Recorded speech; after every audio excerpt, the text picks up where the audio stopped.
Hello hello, কেমন আছো সবাই? 2023-এ তো মোটামুটি সবাই বিয়ে করে নিয়েছে। আমি একটা বিয়ের নেমন্তন্ন পাইনি, পেয়েছিলাম বেশ কিছু অন্নপ্রাশনের নেমন্তন্ন। তার মধ্যেই একটা তোমাদের সাথে শেয়ার করছি।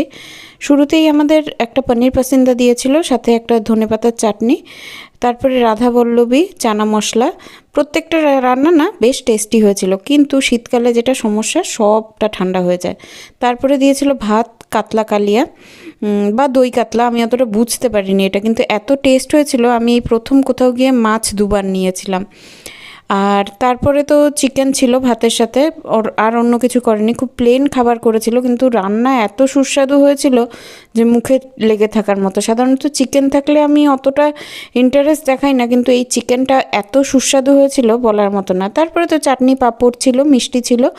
আর মিষ্টির ভিডিও না তোলা হয়নি, কারণ মিষ্টি খাইও নি, তাই তুলিও নি। আইসক্রিম ছিল, শীতকালে কেই বা আইসক্রিম খায়।